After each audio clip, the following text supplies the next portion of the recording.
When I was a kid, I always tried to go beyond the map in every game I played.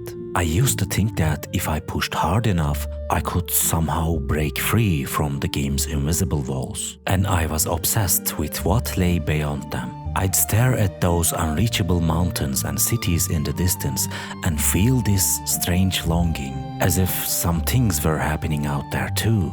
I believed that if I somehow found a way to get there, I'd be rewarded, or maybe I'd discover something no one else had seen before. But of course, I never really succeeded. Sometimes I'd get lucky and experience a bug, or a glitch would throw me outside the map, but it was never what I expected. I would usually get stuck in the walls or something. It always felt like the game itself didn't want me there. Like it was setting traps to keep me inside its boundaries. And that only made me more curious. As I got older, I discovered something that changed everything. Trainers. Programs that let you cheat in games, erase boundaries, and defy every rule. I had heard of cheat codes before, sure, but trainers were different. They gave me power. And with that power, I started exploring again. I downloaded trainers for every game I could think of. And once again, I tried to step outside the map. And this time, I actually did it. But what I found wasn't what I had imagined. Because, as you probably know, there is nothing out there. Beyond the game's world, there is emptiness. Those distant lands that looked so alive from afar are just hollow textures, fake backdrops designed to trick your eyes and make you believe the world is real. That's it. As a kid, I didn't understand that. So every time I reached those forbidden places and found nothing, I felt disappointed. There was no secret, no hidden places to be found, no rewards. Take Max Payne 2 for example. I loved that game when I was little. Those missions set on New York rooftops fascinated me. You could look down and see the streets, the cars, the lights. It all looked so alive. I used to imagine people walking down there, living their own little lives while I fought my battles above them. Max Payne 2 nailed this atmosphere.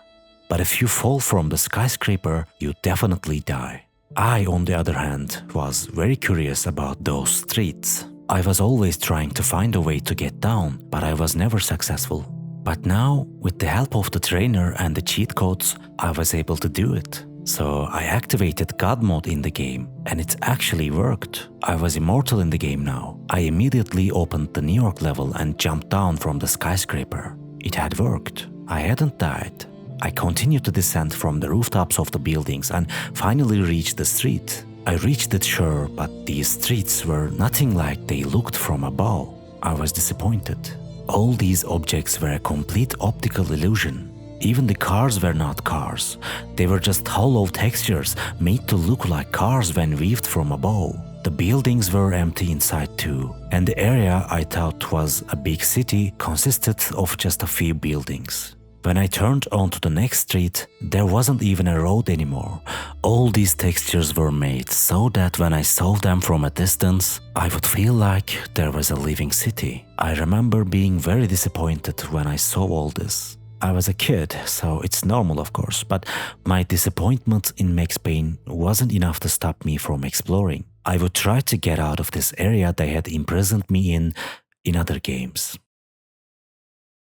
GTA Vice City is another game I played constantly as a kid. I knew every corner of its map, and it's the first game I ever hacked. When I say hack, don't get the wrong idea. It was just a simple detail I noticed as a kid.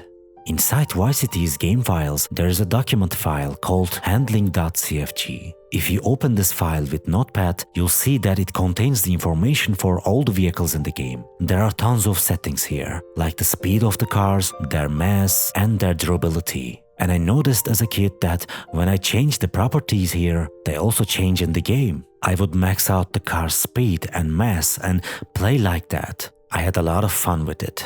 I would drive all over the map with these modded cars, but it wasn't enough. If there was a place outside the map, I had to find it.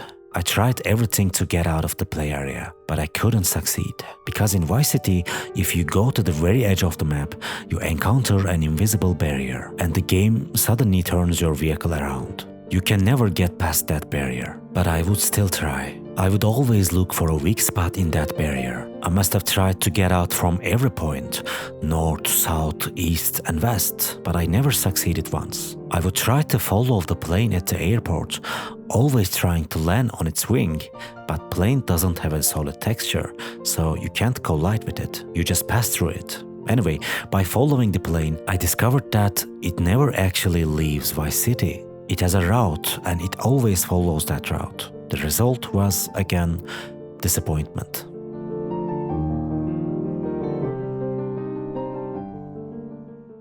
Maybe I never managed to leave Vice City, sure, but I did manage to do it in GTA 3. GTA 3 was another game I played a lot as a kid. In that game, they hid the location from the opening cinematic somewhere outside the map.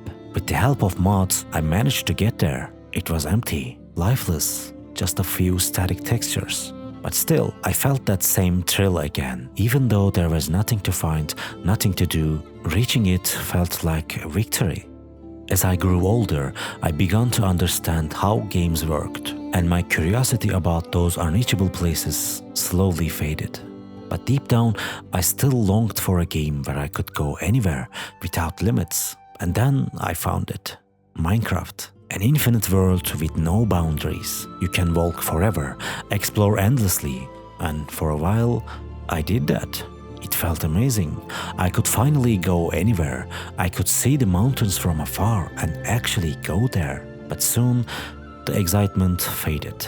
Everything started to look the same landscapes, the same creatures, the same loop. Yes, there were no borders this time, but that was exactly the problem.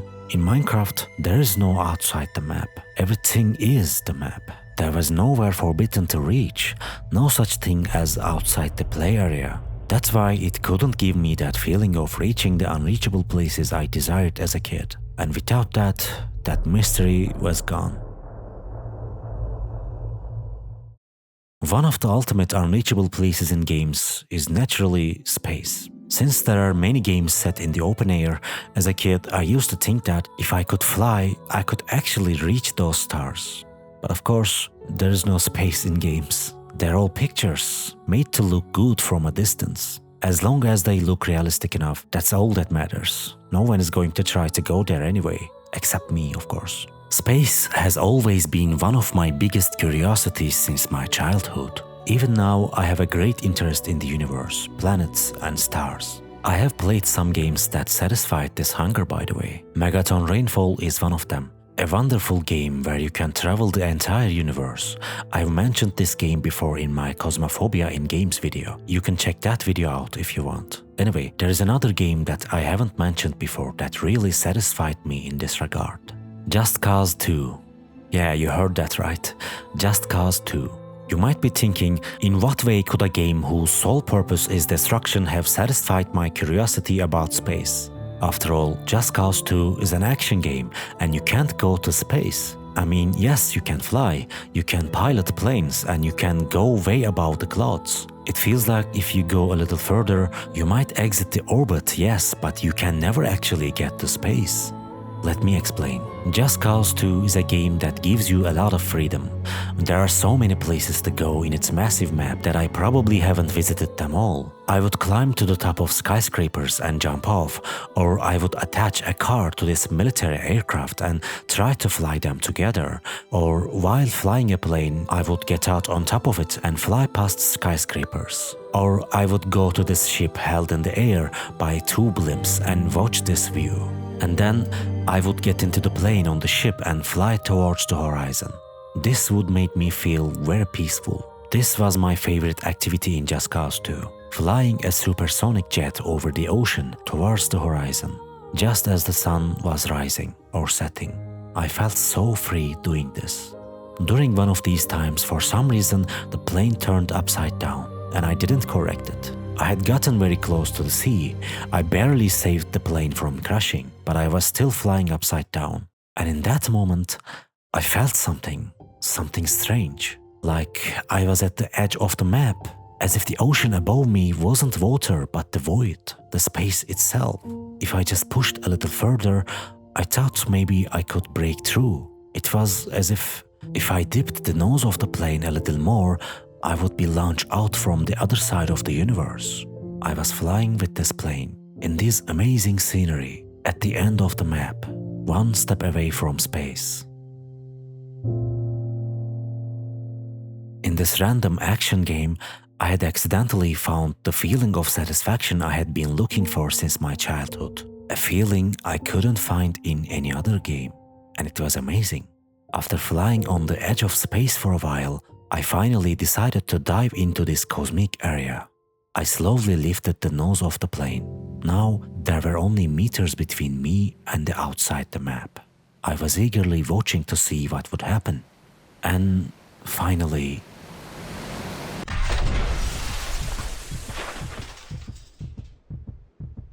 Yes, I crashed into the ocean. There was no space.